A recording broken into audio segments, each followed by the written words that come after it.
welcome to the X22 Report. My name is Dave, and this is episode 411, and today's date is July 9th, 2014.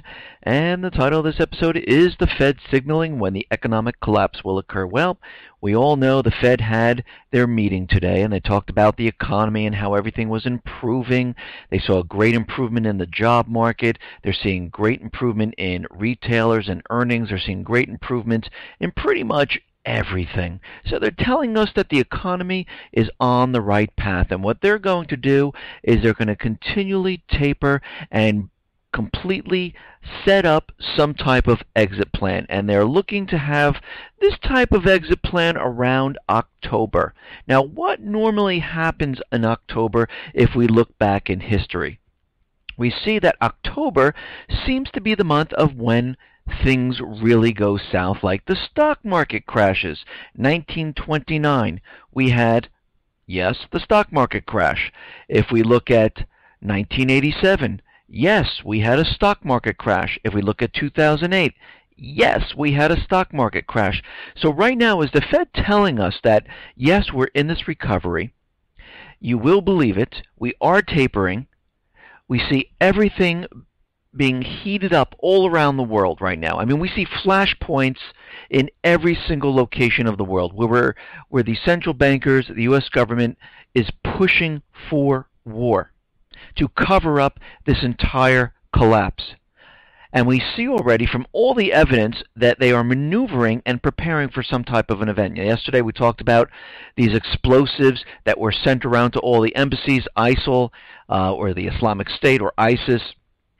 They were telling the world that if America attacks Iraq or them, they will start hitting each one of the embassies, and every single American is a legitimate target. So we can see they are completely setting this up, and they threw the Middle East into chaos. This is what they wanted. This is how they're going to bring about this major an event. And we can see that everything that they're doing is building up towards this point. And we can see the Fed already looking like they're going to completely exit, which, are they really exiting, or are they just shifting everything to different areas, like to Belgium to purchase the bonds and to other countries to pick up the slack? But they need to keep this illusion alive, because once this event hits, they can say, you see, we were tapering, we had an exit plan, we had it all set, but guess what? The terrorist group, which is attached to Syria, attached to Iran, or however they want to play this, completely brought down the economy. And we need to go in there and get them. It seems like it's a replay of 9/11, when the World Trade Center came down, and of course they went hunting for bin Laden, and of course he was in Afghanistan, because that's where they wanted to get into. This is where they wanted to bring the troops and invade and take control of that area, so they could set up the poppy fields, so they can grow the poppies, sell them as opium, and pay for all the covert missions that were happening around the world. Plus, Afghanistan is a strategic location. They have a lot of natural resources, and China was there. So we can see they use everything that's going on for their advantage. And you have to remember, the Fed is a private corporation. They are not part of the government, and pretty much everyone knows this. And every single corporation has a product. And the product of the Fed is debt. That is their product, and the way they make money off of this debt is with interest.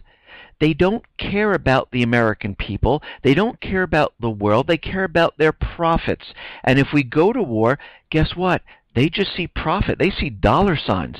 They see we're going to capture these natural resources all around the world. They will be all ours, and they'll profit on either side of the war. They don't care. And this is why the United States government has allowed the Federal Reserve to set up its own private police force. Yes, they have their own private police force that guards them. It's 1,000+ strong right now, and they have the same capability as any police force in the United States. And they're building it larger and larger over time. And we can see right now that they are really building up this recovery illusion, this recovery to make us believe that everything is perfectly fine. Let's get into the economic collapse news. And let's go through really if things are really fine or things are really headed south. Well, we already see, France, the European nations, of course, as we know, they're all having major problems, huge amount of debt, unemployment running rampant, and every single country is trying to bring in revenue. This is their main thing right now. This is the end game where each country imposes more and more taxes on the people, trying to bring in as much revenue as they possibly can. Why? Because more people are being laid off, more people can't find work, so those people aren't bringing revenue, so you have to tax those people who still have jobs, who own property, and things like that. So Paris came up with this fantastic plan, the Paris City Council, where they approved a tax on commercial vacant properties. The main objective, according to city planners, is to encourage the conversion of empty offices into housing. And not to create a new tax, but what they're going to do is they're going to tax the owners of vacant commercial premises at 20% of the rental value for the first year, 30% for the second, 40% for the third. So this is a tax. I know, I love the way they word it. It's not a tax. It's an incentive for them to create housing for people. No, it's a tax. That's exactly what it is. And of course, the people who have no jobs will not be able to pay for these type of housing in these commercial areas. I mean, they can barely afford the rents right now. They're living on the streets because they can't find work. This is a clear tax. That's all this is. Now we can see out in Portugal, well, the largest bank there misses their bond payment, and bond prices are collapsing. Espírito Santo International is in serious financial condition. The Ponzi-like maneuvers have left the bank unable to pay its bonds.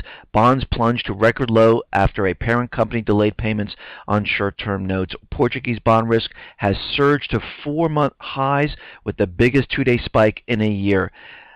So we can see out in Portugal, things are starting to deteriorate there. We see it in Italy, we see it in France, we see it in Cyprus, we see it in Greece, we see it in Germany, we see it in the UK. It's starting to fall apart, and it's really starting to escalate now. We see all of this increasing very rapidly, and it's getting harder and harder for the central bankers to control. Now, here in the United States, back in March, the central bankers, U.S. government, were all out there saying, oh my God, consumer spending was incredible in March. And what they did was the consumers who didn't have jobs, they were underemployed, so they cleaned out their savings account, which resulted in a surge in spending in retail.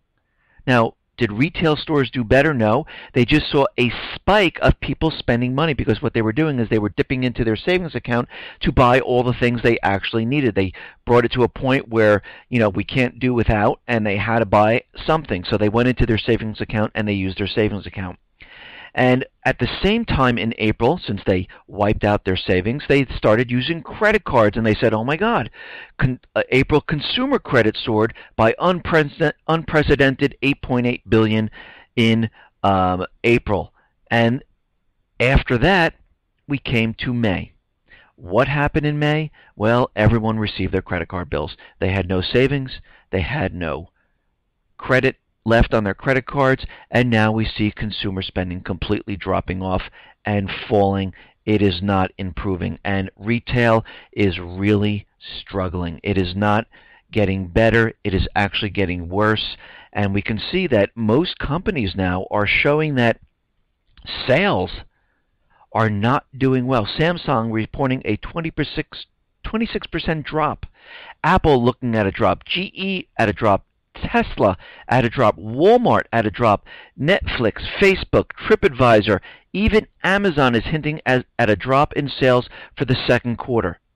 Now, of course, we can say this is the weather, but we know it's not because we're in the summer now.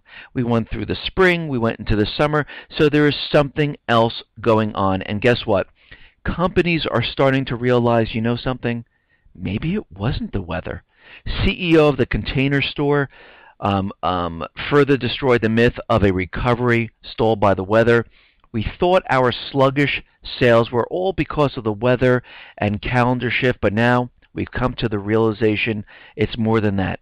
It seems like people just aren't coming into the stores and buying like they used to.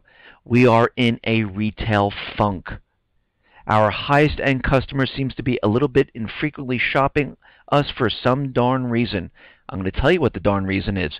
People have no work. They're underemployed. I've been saying this for a very long time, and it's starting to reach the point now where these illusionary numbers that the government keeps throwing at us don't match what is actually going on. And this second quarter coming up is not going to be what everyone thinks. Yes, the government can come out, which they most likely will, and tell us that, oh my God, we're in the positive range. We went from negative 2.9 to positive 0.01, but you know what they're going to do? They're going to revise that later because that's not a real number.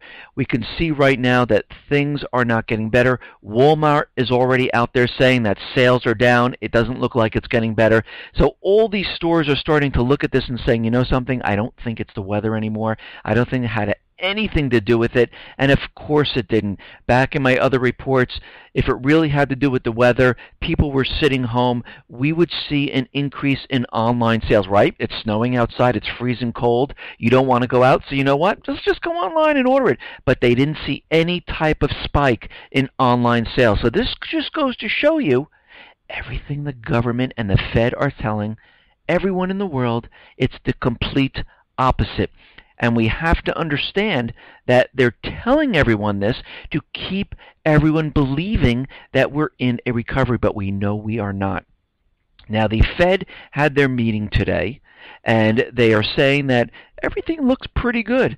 Fed officials saw investors as too complacent on risks. Fed saw insufficient investor uncertainty on the economy. The Fed sees a QE ending with a $15 billion cut in October. Fed says labor market generally improved, wage rise modest, very good. Fed participants saw economy rebounding in second quarter, and if they keep this pace on the tapering, what we'll see right now is a reduction of about $15 billion per month, and we'll see a reduction all the way down to October, and pretty much they'll have about, let's say, about $5 billion left that they have to taper. So we can see that they're looking for an exit plan. And this might be a complete signal that this is when the event is going to occur. It might occur a little bit before this, and this is when the stock market is really coming down. Because if we look back in history, we do see every October there seems to be a crash, and we're heading towards that time period. We see everything being provoked all across the world. We see the United States, central bankers, Israel, the Arab nations really pushing in the Middle East, and we can see right now that they're pushing the agenda. They are planning something. Everything is in motion, and we can see they're right on the track for this main event to cover up this collapse. Now, Kerry was out there. He was meeting with China, and the Chinese president warns conflict with America would be a global disaster. Pretty much of a warning, listen, if you start to do something, we hold the debt here, and it would be a global disaster for the private Western central banks. And he went on to say that any conflict would be a global disaster. A conflict between China and the United States will definitely be a disaster for two countries and the world. As long as we uphold mutual respect, maintain strategic patience, and remain unperturbed by individual incidents and comments, we'll be able to keep relations on a firm footing despite ups and downs that may come our way. And we can already see right now the United States central bankers are not playing that game. They've already pointed out individuals in China who were committing cyber espionage. They already put them on a list, and you can see they've already pivoted. They did the pivot to Asia. They're encircling China right now. So we can see by the actions of the United States government and the central bankers, they're not looking to have some type of an agreement, to have peace, to say, okay, it looks like the yuan and renminbi, you might have to take the reins of being the reserve currency. We see the dollar failing. No, look at Ukraine, the puppet regime controlled by the U.S. government, the central bankers. Every time they talked about peace, there was no peace. Now, it looks like more and more global firms are using the yuan and renminbi. The use of the renminbi in trade settlements increased sharply this year, according to HSBC's annual renminbi survey. Of the German companies profiled, 23% are using the renminbi to settle trades. Usage of the renminbi among French companies, a new addition to this year's list, was high at 26%.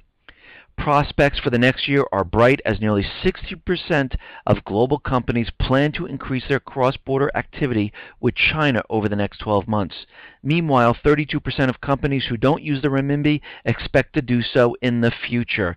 UK survey participants were the most enthusiastic about using the renminbi over the next year. 86% of UK firms plan to use it, followed by Canada at 74%, United Arab Emirates at 73%, and 63% in France. So we can see all the countries now are maneuvering and hedging their bet and protecting themselves by using the yuan and renminbi. Because why? Because they see the dollar falling apart. They see it imploding. They realize, listen, people are losing faith in the dollar. It's backed up by oil.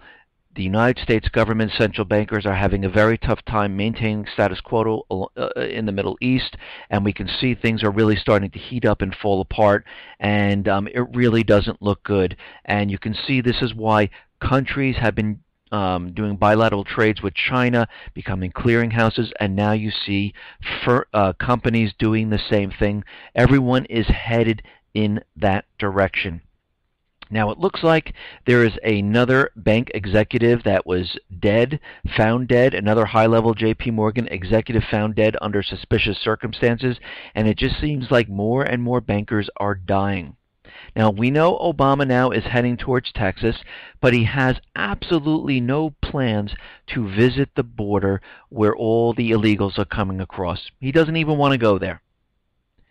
And, of course, there are people out there, and Rick Perry's out there, saying that Obama can take a half hour and visit the border after his fundraising trip. So why doesn't he want to go down there and visit what is going on if this is such a concern to him? Well, we know it really isn't. It doesn't concern him whatsoever. Now, Senator Johnson is out there saying, you know, the $3.7 billion to address the crisis at the border seems like quite a bit of money for what is going on. He said it would be a lot cheaper if they took all the children and just paid for airline flights. It would be a lot cheaper just to do that and send them back to their countries. They fly on the planes, we would bathe them, clothe them, and send them right back. And he said if you took $3.7 billion and divided it by the 52,000 children, that's $71,000 per person. So we can see Obama wants to use this money in all different ways. It seems like it's a little bit of a blackmail type of scenario here. He's causing the event. He wants these people in here, and he does not want to return them to the country. He wants them to integrate into the United States so they can go on to Obamacare, get jobs, have the immigration bill passed, and it seems like this is exactly what he's trying to do at this time. Now, Congress is trying to introduce a bill that will revoke your passport if you owe taxes. For the third time in as many years, legislation has been introduced in Congress that would revoke the passport of a U.S. citizen with seriously delinquent tax debts. Similar proposals failed in 2012, 2013, when Congress tried to sneak this provision into the highway funding bill. What does this have to do with the highway funding bill? Absolutely nothing. And now, as on schedule, Senator Ron Wyden has once again introduced a bill complete with a passport revocation measure. In other words, the passport revocation measure has nothing to do with actually raising revenue. It has a lot more to do with showing U.S. citizens who's the boss, and the boss is not you. Federal law generally prohibits the IRS from disclosing taxpayer data to other federal agencies, but with this bill, the IRS will have the permission to disclose the names of citizens with the State Department or anyone else that wants it, and your information would just be spread to every single agency. And you can see why they're doing this. First, they want their money, and they don't want anyone leaving the country. They want to control every single person, and they want to keep them where they are. They don't want people leaving the country. And you can see already they're starting to close everything off. They're trying to close down the borders from actually people leaving, but people coming in, that's okay. Now, there's a study out there that finds that 1 in 3 people has an RFID chip implanted in them, and they don't even know it. And you say, well, how could this be possible? I would know if I have an RFID chip inside of me. Well, there was a publication in the Wyoming Institute of Technology, analysis of radio frequency identification chip prevalence in 3 discrete United States population. It has been reported that doctors tested 2,955 Americans from different geographic locations and in every walk of life.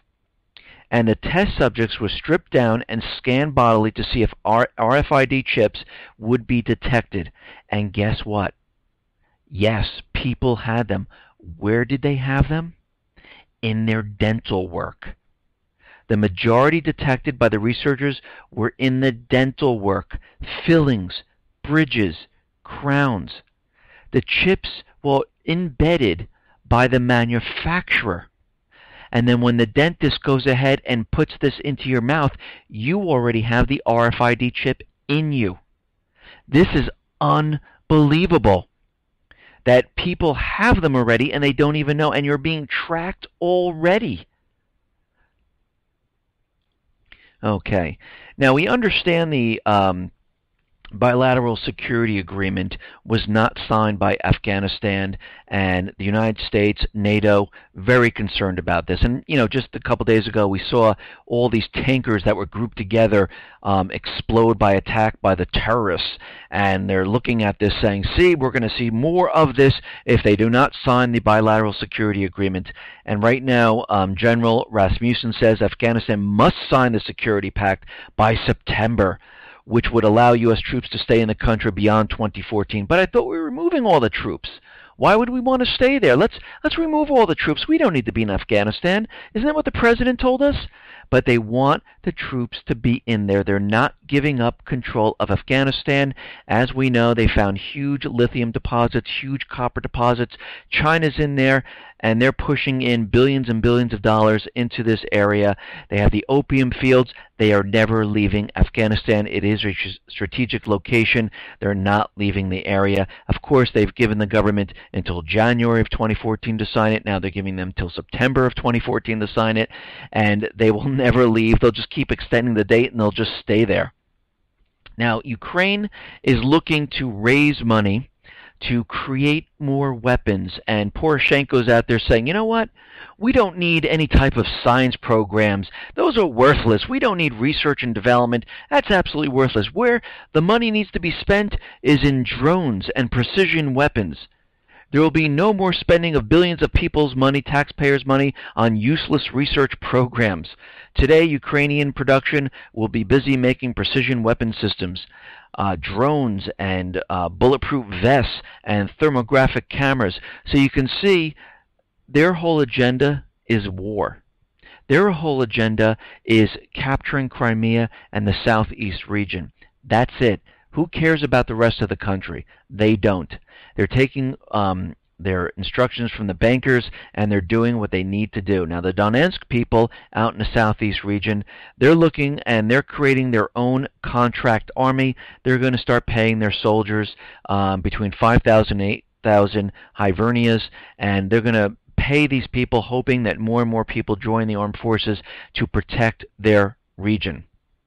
Now, the Iraqi Prime Minister is out there, and he is saying that the Kurdish city right now is the actual base for the Islamic State. They said this is where all the direction and orders are coming from, that this is the area, and he's saying this is where the base of operations is located. Now, as we can see, the Islamic State now is closing on in Baghdad.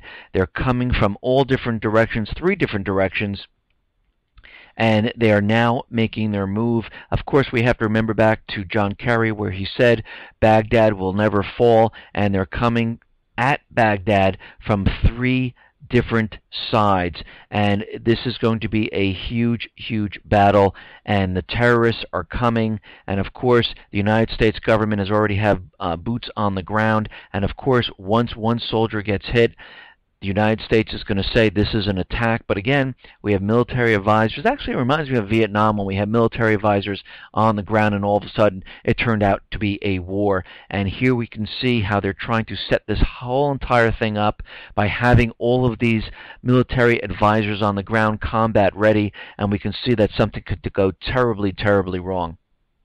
Now, in the Senate, we see that CISA, not CISPA, but CISA, which is created by Dianne Feinstein, has passed, and this, again, will broaden the NSA powers. And of course, the committee vote was 12-3, and this would allow all private firms to share your personal information. Pretty much it looks like they're going to take control of the internet. The companies would not be held responsible for sharing your private information, and this goes against the Fourth Amendment completely, and we can see right now they are completely trying to push this agenda to control the internet, to have the NSA and the government see all your information. They want to know every single thing about every single person. This has nothing to do with cyber attacks or anything like that whatsoever. Now, what's very interesting is that Wall Street joins U.S. intelligence cronies to form a fascist cyber war council. So this is the worst idea possible in the history of horrible ideas. How about we take the industry responsible for destroying the U.S. economy and wrecking the lives of tens of millions of people, and then allow it to create a government industry cyber war council? It appears that trillions in taxpayer bailouts simply wasn't enough for Wall Street. The industry now is positioning itself to overtly control U.S. cyber policy. And the man behind all of this is NSA Chief Keith Alexander. Didn't he lie to the American people? Didn't he lie in front of Congress saying, no, we're not spying on anybody? And this is the person who's in charge. Wall Street's biggest trade group has proposed a government industry cyber war council to stave off terrorist attacks that could trigger financial panic by temporarily wiping out account balances. What? Why would they bring this up? That they want to stave off terrorist attacks that could trigger financial panic by temporarily wiping out account balances, according to an internal document. Now, this is unbelievable. What they're actually trying to tell you is that this is going to happen. That the accounts of everyone in these banks are going to be wiped out, and then bail-ins are going to be put enforced and lock down the banks. And we can see they want full control of what is going to happen. And they've already prepared for all of this. I mean, the stock exchange already has kill switches on the stock exchange, the BATS, and the NASDAQ. They already realize everything has been put into place. The bail-in documents are set. They want to handle the cyber protection. The kill switches are already there. The main event in the Middle East and the explosives have already been shipped off to all the embassies. They've already been set. The lone wolf groups are already in the country. ISIL, ISIS, they're prepared. Everything's set. The stage has been set for this event, for this collapse. And you can see they're pushing this agenda forward. And by doing this, there's cause for concern having the banks control the cyber offense and defense of the banking industry. Fascism is the merger of state and corporate power. The big banks and government have already largely merged. So we can see we are in a fascist society right now. Big banks are literally criminal enterprises at this point. The big banks and government joined together to violently crush peaceful protests against inequality and bank bailouts. Bankers love war because they make out like bandits, while the economy and the people lose. So you can see they want control. They want some type of cyber incident, which usually leads to a shooting war. Because this was reported in the Scientific America that if any country or group cyber attacks the United States, that is an act of war. So we can see they are preparing for all this. They're getting ready to do this. And right now, there are reports out there that China is attacking and targeting U.S. think tanks. Now, why would China want to target U.S. think tanks like the RAND Corporation? The Chinese cyber attack group Deep Panda late last month compromised several national security think tanks with multiple, simultaneous, and sophisticated attacks designed to collect information about foreign policy decisions. So they really want to know what these think tanks are thinking and what their plans are. Well, we can see right now that this is a huge amount of propaganda going on to make us understand that, yes, China is cyber attacking. This will be one of the countries that the United States will need to go after. And of course, they're making the case with North Korea. They're making the case with the Syrian Electronic Army, which is part of Syria, and of course Russia, who's going to take out our power grid. So they are really building up the propaganda. They're really building up and demonizing all these countries. Now we understand that Iraq just lost the control of their chemical weapons depot. Now let me get this straight, and I reported this on a couple of reports ago, where they had a report where ISIS, the Islamic State, captured a chemical weapons facility. Now, there were reports out there, and when the international group looked at the situation, they saw that Iraq had no weapons of mass destruction, and during this point, if there was any type of chemical facility or anything left behind, it was destroyed. Why are these chemical facilities still around after all these years? I mean, this just goes to show you that the United States government central bankers, they could care less about the chemical weapons. I know they wanted Syria to remove them, but that was a lot of BS because their real agenda was to get to Assad. They had to get out of the sticky situation because the American people, Congress, were not voting for war. The false flag didn't work, so they had to have this plan where they said, oh yeah, if they get rid of the chemical weapons, we'd be satisfied. But we can see they are not satisfied about this whatsoever. But we can see right now the United States would have destroyed and gotten rid of all these chemical weapons if they really did exist. And right now all the reports are showing that they really didn't exist. And they are just playing this up, making us all believe that the terrorist group does have sarin gas. They reported this once before, because you have to understand when this event does occur, they need us to continually believe that these terrorist groups do have the ability to attack the United States using dirty nukes, using chemical weapons, using biological weapons. And we have to believe that Russia will shut down the power grid. And you have to remember, what is actually the motive of any of these groups? If you really think about it, ISIS, ISIL, if it's truly a organization that wants a caliphate out in the air and they want to, take land, why would they be so concerned with the United States at this point? Why would Russia go ahead and just black out the United States? They don't even have to do that. All they have to do is get together with China and dump the treasury bonds, and it would just collapse the United States. Why do they have to knock the power out? There'd be absolutely no reason to do that whatsoever. So we can see all of this is a lot of propaganda. We understand they are creating and preparing for this false flag event.